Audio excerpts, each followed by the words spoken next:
Do you remember Johnny Depp?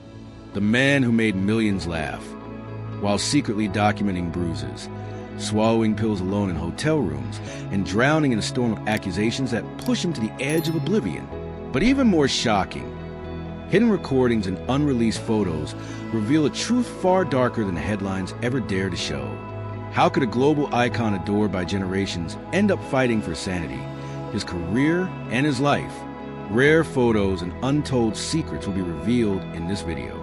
Stay until the end to understand why Johnny Depp remains one of Hollywood's most admired and most tragic figures. He was not born into fame, nor into light. Johnny Depp entered the world on June 9, 1963, in Owensboro, Kentucky, far from the glittering stages that would one day echo his name.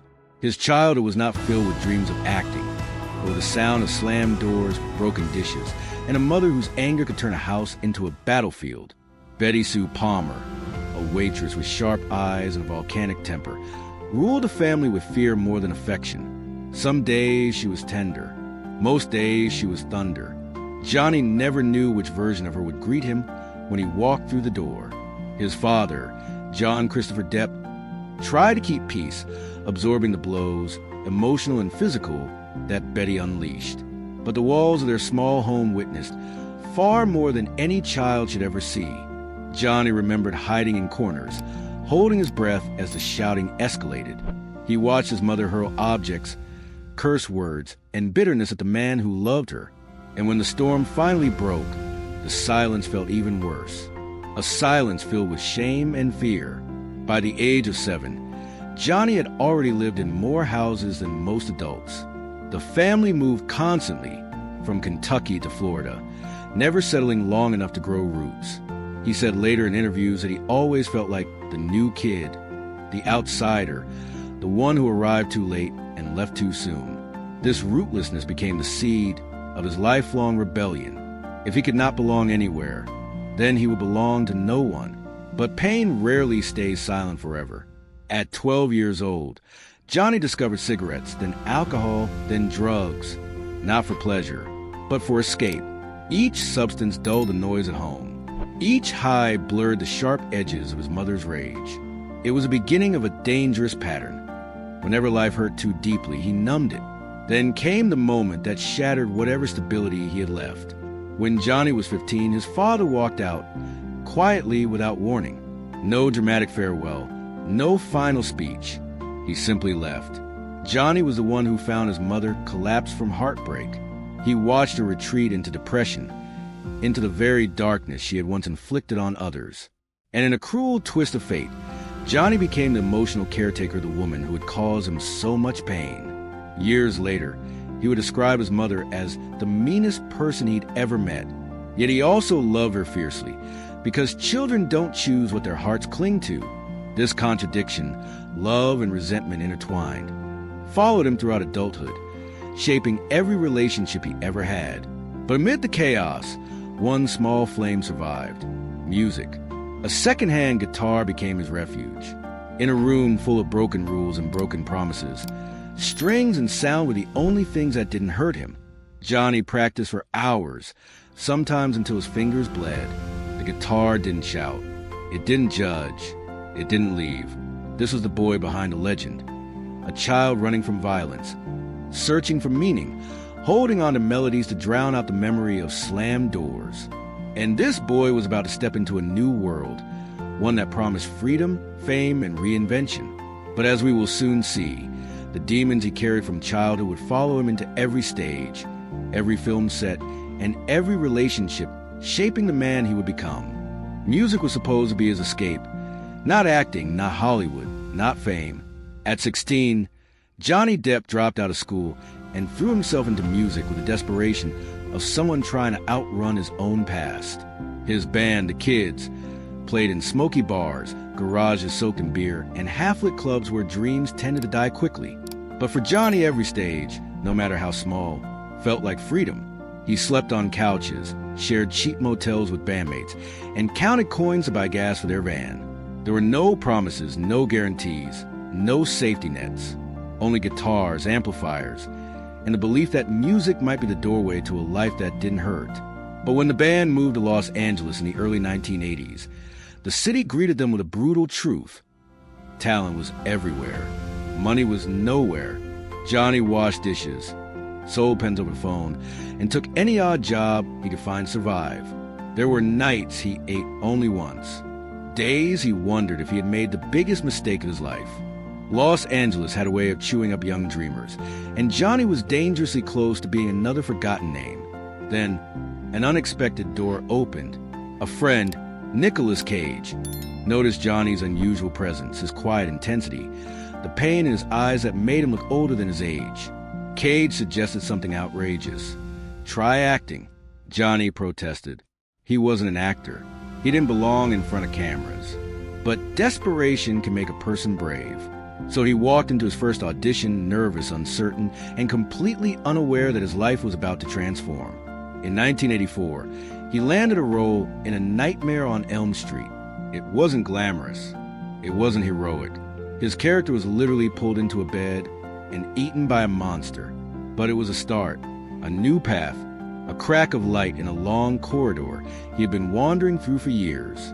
As casting directors began to notice him, they saw something different, something unpolished, raw, and deeply human. Johnny Depp didn't act like Hollywood actors. He moved like a musician. He carried himself like someone who had lived a life far beyond his years. Then came the turning point. 21 Jump Street. The TV series turned him into a national heartthrob. Posters of him plastered the walls of teenage bedrooms across America. Girls screamed his name. Studios saw him as the next perfect idol. But Johnny hated it. The world saw a handsome young star. He saw a prison. He never wanted to be a pretty face. He wanted to disappear into characters, not be worshipped for his looks. The more famous he became, the more he rebelled. He rejected roles that were safe. He turned down movies that would have made him rich. He searched for strange characters, misunderstood souls, people who felt as broken as he once was. Johnny Depp was not chasing fame. He was chasing himself. And soon, that search would lead him into the hands of a visionary director, a man who would become both collaborator and mirror to Johnny's inner world. Tim Burton. Success didn't come gently to Johnny Depp. It arrived like a spotlight, sudden, blinding, and impossible to escape. When he stepped into Edward Scissorhands in 1990, everything changed. The film wasn't just a role. It was a mirror, a lonely outsider with blades for hands, longing for connection but destined to hurt anything he touched. Johnny understood that pain instinctively. He didn't need to invent emotion. He simply opened old wounds and let them bleed on screen. Tim Burton saw what Hollywood had missed. Johnny wasn't a heartthrob. He was a character actor trapped in the body of a matinee idol. The partnership between Depp and Burton shaped an entire era of cinema. Ed Wood, Sleepy Hollow, Charlie and the Chocolate Factory, Sweeney Todd. Each film peeled back another layer of the strange, brilliant mind that audiences couldn't quite grasp. Johnny became the face of the beautifully bizarre. No role was too eccentric. No transformation too extreme. Then came the turning point that would define his global legacy. Captain Jack Sparrow. When Pirates of the Caribbean, The Curse of the Black Pearl debuted in 2003, Johnny delivered something nobody expected. Not a heroic pirate, not a ruthless captain, but a staggering, mischievous, unpredictable swashbuckler who moved like a drunken rock star and spoke with a slurred charm that instantly became iconic. Executives were horrified. Audiences were ecstatic. The character took over pop culture. Kids imitated him. Adults memorized his lines. Theme parks rebuilt attractions around him. And Disney, once doubtful, rewarded him with a salary no actor of his generation had ever reached. By the late 2000s, Johnny was earning over $50 million per film, turning him into one of the world's highest-paid stars. From the outside, it looked like a dream. A boy from a broken home had become a legend. But fame has a way of turning triumph into illusion. Behind the curtain, the pressures were mounting. Endless interviews, global tours, paparazzi ambushes. Everyone wanted a piece of Johnny Depp.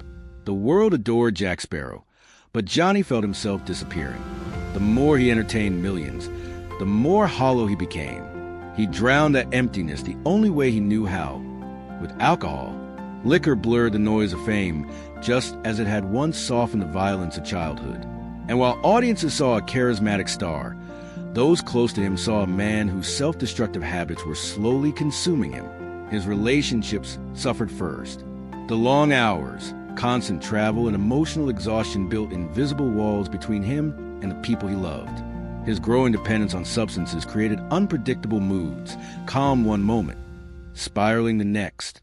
Hollywood whispered about his volatility, though most kept silent as long as the box office stayed strong. Yet despite the rising chaos, Johnny's performances remained magnetic. Directors admired his commitment. Co-stars adored his generosity. Fans believed he was untouchable, proof that a true icon could survive anything. But beneath the charisma, cracks were forming. Rare photos from film sets captured the truth. A tired face behind heavy makeup. A man slumped in a chair between takes, eyes distant. A pirate costume masking the exhaustion of someone carrying ghosts no camera could see. The public, however, saw none of this. They saw the Oscar nominations, the magazine covers, the worldwide premieres. They celebrated the effortless charm, the unpredictable interviews, the playful chaos that made Johnny Depp feel like the last true rebel of Hollywood. For a while, the illusion held. But every legend carries a shadow. And Johnny's shadow, shaped by addiction, loneliness, and unresolved trauma, was growing larger each year, waiting for the moment when the world would finally see it. That moment was coming. And when it arrived, it would not only shatter his image, it would ignite one of the most public breakdowns in modern celebrity history. For years, Hollywood celebrated Johnny Depp as a genius, eccentric, magnetic, and untouchable. But behind that myth was a man unraveling in slow motion, pulled apart by addiction, heartbreak, and the weight of past wounds he never learned to heal. It began quietly. A drink after work, a drink before work, a drink to sleep, a drink to forget. Soon, it wasn't just alcohol. Pills blurred the edges of loneliness. Cocaine fueled long nights that he didn't remember. The same substances he once used as a scared teenager now returned with a vengeance, this time amplified by fame and unlimited access.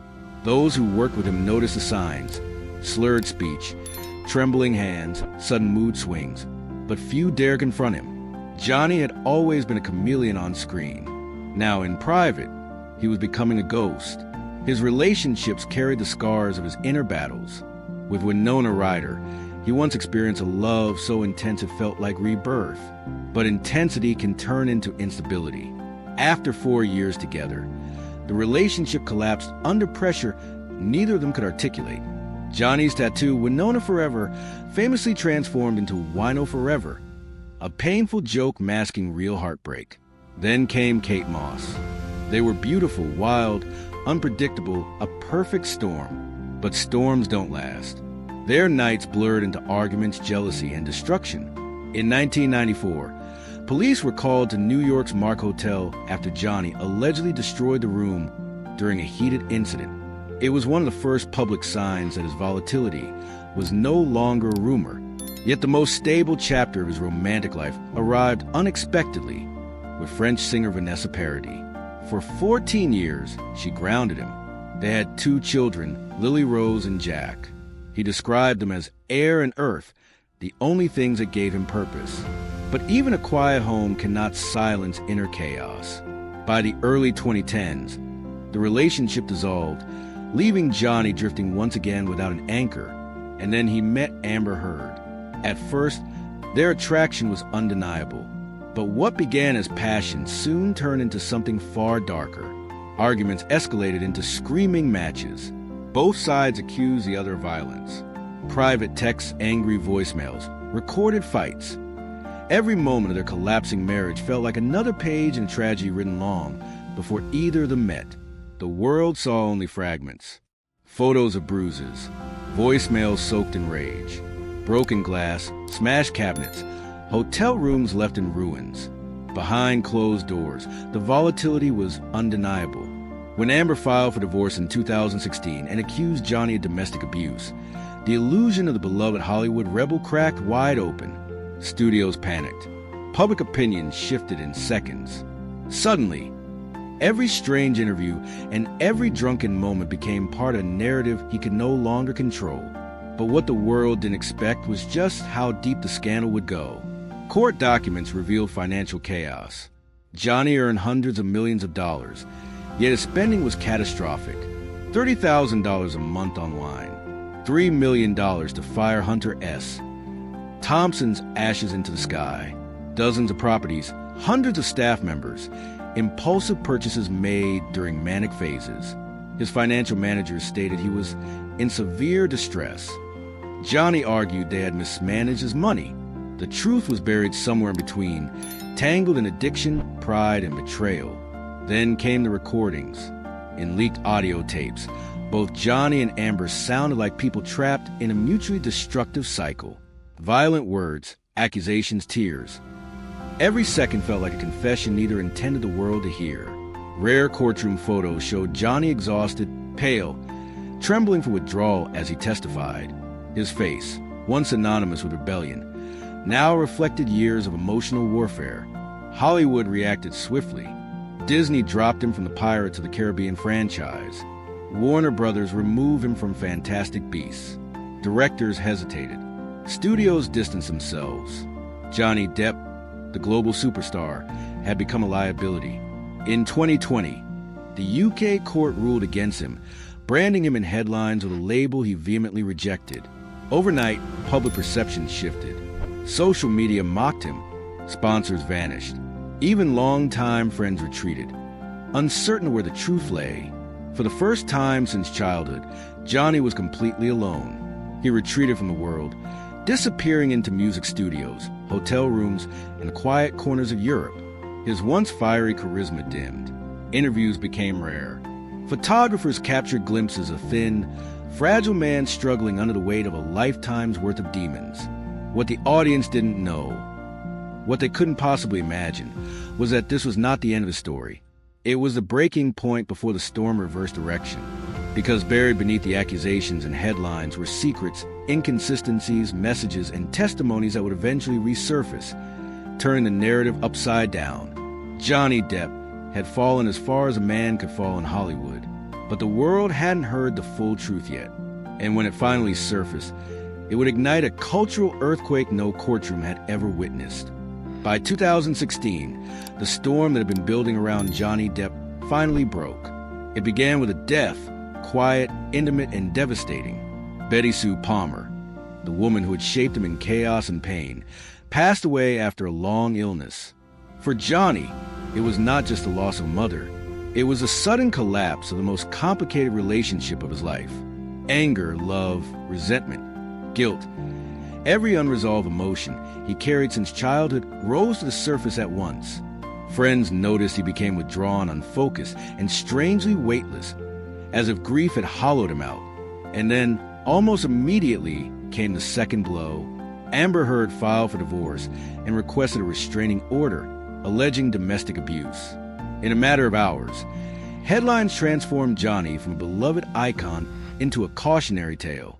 Images of bruises, emotional statements, legal filings. Each new piece fueled a narrative that seemed to grow faster than he could respond. Hollywood, ever fragile in its loyalty, began to distance itself. Studios canceled meetings. Publicists fell silent. A career built over 3 decades was suddenly hanging by a thread. The timing was merciless. Johnny was still grieving his mother, still drowning in substances, still fighting a past he had never learned to outrun. Now he was being pulled into a legal labyrinth, one where every message, every photo, every private moment will be dissected in courtrooms and on social media. In 2020, the UK trial became a spectacle. Johnny sued a British tabloid for labeling him as an abuser. But instead of clearing his name, the case opened every wound he had tried to hide. The court ruled against him. The verdict spread across the world like a stain that couldn't be washed off. The consequences were brutal. Warner Brothers asked him to step down from Fantastic Beasts. Disney quietly removed him from the next Pirates of the Caribbean. Industry insiders whispered that he was finished. He lost roles, endorsements, friends, and for a time, even hope. Photos from that era show a man almost unrecognizable. Thinner, hollow-cheeked, eyes dimmed by exhaustion and shame. He toured with his band, not for fame, but because the stage was the only place where silence didn't swallow him whole.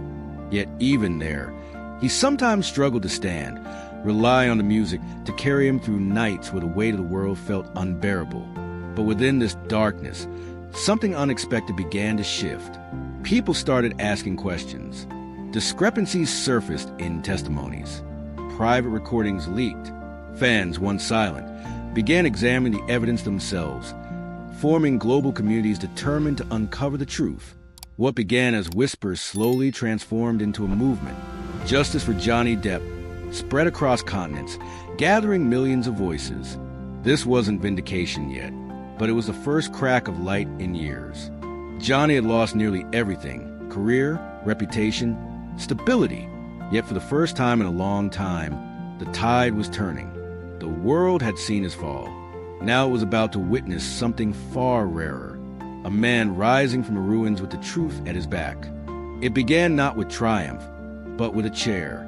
A plain wooden chair in a Virginia courtroom where Johnny Depp sat quietly, hands folded, eyes lowered, waiting for the world to decide what remained of his life. The 2022 trial was unlike anything Hollywood had ever seen. Broadcast live, analyzed endlessly, every expression dissected, every testimony replayed in slow motion across millions of screens. But for Johnny, this was not theater. It was survival. For 6 weeks, he listened as private recordings, text messages, photographs, and memories, painful, intimate, humiliating, were played before strangers. He did not raise his voice. He did not lash out. He spoke with the calmness of someone who had already lived through hell long before the trial began. And something unexpected happened. The world listened, really listened. As witnesses stepped forward, friends, former employees, medical professionals, a different picture began to emerge. A picture that contradicted years of headlines.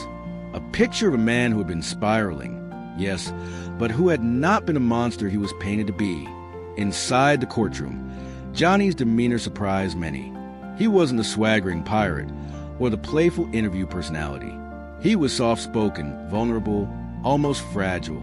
Yet beneath that fragility was a quiet resilience, a refusal to let this final chapter be written without his voice. Every day, crowds of supporters gathered outside, holding signs, singing songs, leaving letters and artwork. Some traveled from other countries just to stand on the sidewalk and let him know he wasn't alone. For a man who had felt abandoned by the industry he served for decades, this loyalty was overwhelming. And then came the moment that changed everything. The verdict. Johnny Depp had been defamed. His reputation had been damaged unjustly. The jury ruled in his favor. In a hotel room overseas, thousands of miles away, Johnny received the news quietly, surrounded by musicians. Those who were with him said he didn't jump or shout. He just lowered his head, closed his eyes, and breathed for the first time in years. Not victory, relief. He later said, "The truth is all I ever wanted." And for the first time in a long time, the truth was finally audible. His rebirth wasn't a return to Hollywood blockbusters. It was something gentler. Johnny returned to music, touring with Jeff Beck, playing guitar with a joy that hadn't appeared on his face in years. On stage, he looked lighter, almost weightless.